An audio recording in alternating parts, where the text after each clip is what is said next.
काय बोलतो, आजकाल साप एवढे का मिळतात आपल्याला? ये मौसम का जादू है मितवा. नाही गाणार नाही मी, माझा आवाज थोडा चांगला नाही. मौसम बदललेला आहे, रेनी सीझन चालू झालेला आहे, मान्सून चालू झालेला आहे.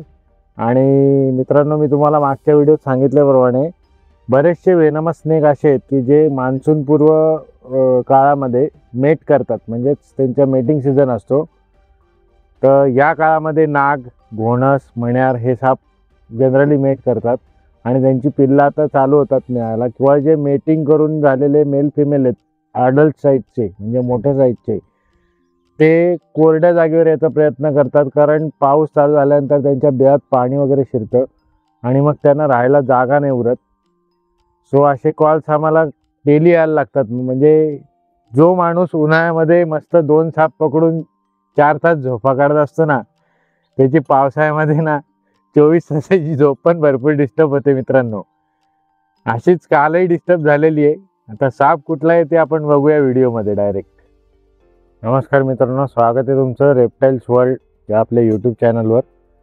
आणि आज आपल्याकडे एक big size Indian common crate साप आहे. मागच्या व्हिडिओत सांगितल्याप्रमाणे मान्सून चालू झालेला आहे नुकताच, आणि तुम्हाला खबरदारी काय काय घ्यायची ते पण सांगितलं होतं, आणि कुठले कुठले साप तुम्हाला जंगल आणि घराच्या आसपास मिळतील तेही सांगितलं होतं. त्याप्रमाणे कालच रात्री जरा आमची झोपमोड करून एक कॉल आला होता. एकाच्या घरामध्ये आम्ही हा साप पकडलेला आहे. सोफा कम बेडच्या मागे साप होता. कॉमन इंडियन क्रेटची साईज माझ्याकडे आत्ता बिग साईज आहे, 3-3.5 फुटाच्या आसपास तर नक्कीच साप आहे हा, आणि त्याहीपेक्षा मोठा होतो हा साप.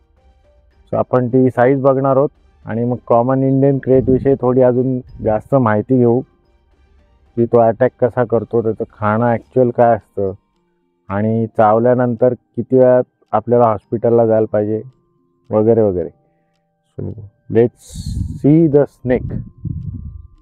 आता तुम्ही मला विचाराल की हा साप मेल्यासारखा वाटतोय, तर ते काय ना ते पण सांगेन मी तुम्हाला.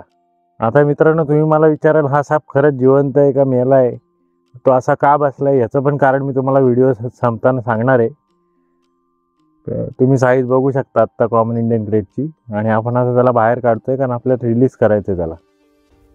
सो मित्रांनो, तुम्ही आत्ता बघताय कॉमन इंडियन क्रेट, म्हणजे ज्याला आपण मण्यार असं नावाने ओळखतो महाराष्ट्रामध्ये, किंवा अगदी गावठी भाषेत सांगायचं झालं तर कांडोरा किंवा चूर या नावाने जो साप ओळखला जातो तो. आता तुम्ही मला म्हणाल मण्यार तू इतक्या इझिली हँडल करताय तुम्ही, तर अशी गोष्ट नाही आहे. अतिशय विषारी साप आहे. भारतातला सर्वात टॉपमोस्ट वेनमस स्नेक आहे हा. फक्त फरक एवढाच आहे मित्रांनो, आत्ता टाईम दिवसाचा चालू आहे आणि हा साप जास्त करून रात्री ॲक्टिव्ह असतो, दिवसा अजिबात ॲक्टिव्ह नसतो. आणि त्याचं वैशिष्ट्य काय, हा इतर सापांना खातो आणि स्वजातीय साप देखील खातो. सो आपण त्याला वारंवार उजेडात आणण्याचा प्रयत्न करतोय, आणि तो वारंवार तुम्ही सुद्धा बघताय की तो झाडात उडपत जातोय. याचं कारण त्याला आत्ता लपायचं आहे. हा साप उजेडात सहसा मिळत नाही, निशाचर साप आहे पूर्णपणे, त्यामुळे तो असा करतो.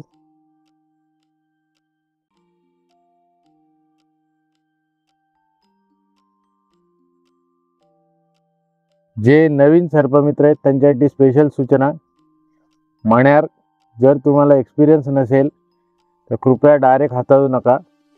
आणि ज्या लोकांची शंका होती की मण्यार काळी दिसते का निळी दिसते, तर झूम करता आलं तर मी सांगू शकतो, ऊन जिथे जिथे पडतंय ना याच्या बॉडीवर बघा, तुम्हाला शायनिंग त्याची रेनबो कलरमध्ये दिसेल. याचं कारण तो काळ्या कलरचा नाहीच आहे, तो ब्लूइश ब्लॅक आहे.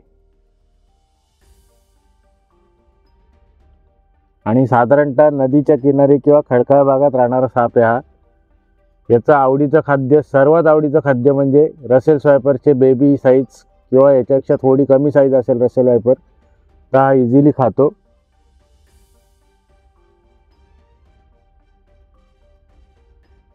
सो कॉमन इंडियन क्रेट कशी असते, ओळखायची कशी, या 2-4 खुणा मी तुम्हाला सांगितलेल्या आहेत.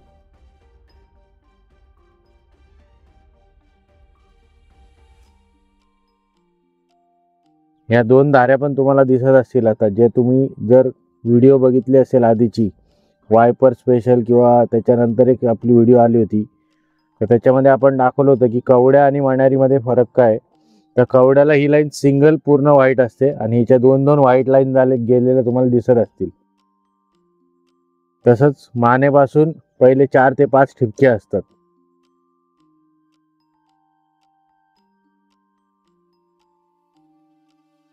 असा भारतातला जहाल विषारी साप तुम्ही आत्ता पहिल्यांदा बघताय, जरा मोठ्या साईजमध्ये. आधी पण आपण एक व्हिडिओ काढलेली आहे, ती साईज छोटी होती.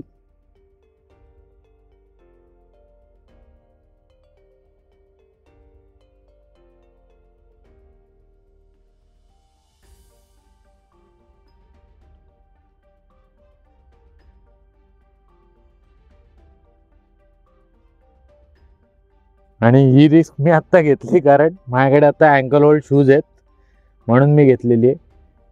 जे कोणी व्हिडिओ बघणारे असतील किंवा जे नवीन सर्पमित्र असतील त्यांनी ही रिस्क कधीच घेऊ नये.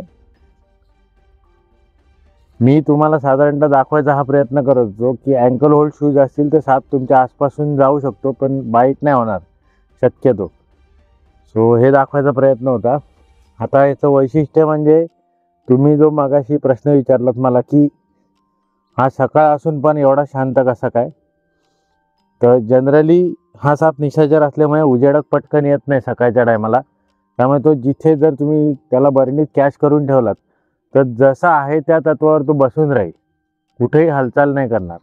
आत्ता तो जेवढा ॲक्टिव्ह आहे त्याचं कारण असं आहे की त्याला आत्ता आपण जंगल त्याच्या हॅबिटॅटमध्ये सोडतोय, जिथे तो आता लपायची जागा शोधतोय. पहिले तो पटकन समोर नाही येणार. जसं नाग किंवा घोणस किंवा फुरसे तुमच्यावर अटॅक करायला पटकन पुढे येतात, तसं कॉमन इंडियन ग्रेट डायरेक्ट पुढे येत नाही. सो याची 2 वैशिष्ट्ये अजून सांगतो. हा साप चावल्यानंतर पटकन समजून येत नाही, मुंगी चावल्यासारखं सेन्सेशन होतं किंवा डास चावल्यासारखं, आणि माणूस त्याकडे लक्ष देत नाही. म्हणून मण्यारच्या बाईटमधून 99% डेथ कन्फर्म असते.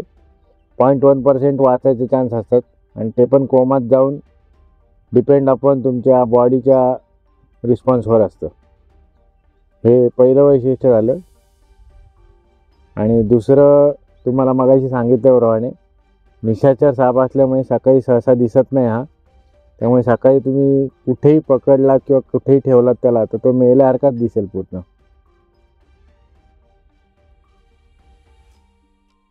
आणि एकमेव साप जगतातला एकच साप आहे ज्याची जीभ गुलाबी आहे.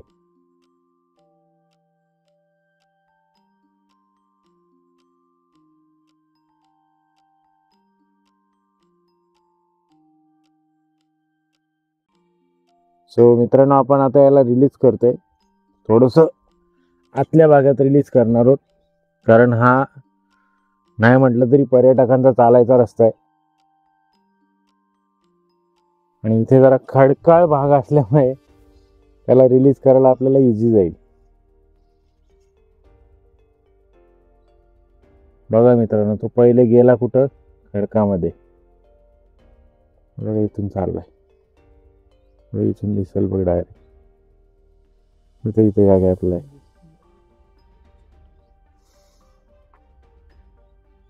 तर मित्रांनो, तुम्हाला समजलं असेल कॉमन इंडियन क्रेट किती साईजमध्ये होतो. ह्याच्याही पेक्षा बिग साईजमध्ये मिळतात आपल्याकडे, पण त्याच्यापासून काळजी कशी घ्यायची, अँकल होल्ड शूज म्हणजे कसे शूज वापरायचे, त्याच्यापासून तुम्हाला कसा प्रोटेक्शन मिळतं हे सांगण्याचा प्रयत्न होता हा एक. बाकी नवीन नवीन साप येत राहणार आहेत. आणि आता मान्सून चालू झाला आहे म्हटल्यावरती मगाशी सांगितल्याप्रमाणे हे मौसम का जादू आहे. ह्याच्यानंतर कमीत कमी सप्टेंबर ऑक्टोबरपर्यंत कंटिन्यू आम्हाला असेच साप मिळणार आहेत. कॉमन इंडियन क्रेट, रसेल स्वायपर, सॉस्केल्ड आहेत, कॉमन कॅटस्नेक हे भरपूर साप आहेत. त्यामुळे नवीन नवीन व्हिडिओ येत राहणार आहेत. नवीन नवीन व्हिडिओसाठी तयार राहा. नवीन नवीन व्हिडिओला लाईक करा, कमेंट करा, शेअर करा. आणि चॅनलला जर सबस्क्राईब केलं नसेल तर कृपया पहिले जाऊन सबस्क्राईब करा आणि बेल आयकॉन दाबायला अजिबात विसरू नका, जेणेकरून ज्या ज्या नवीन व्हिडिओ येतील त्याची नवीन नवीन माहिती तुम्हाला सतत मिळत राहील. धन्यवाद.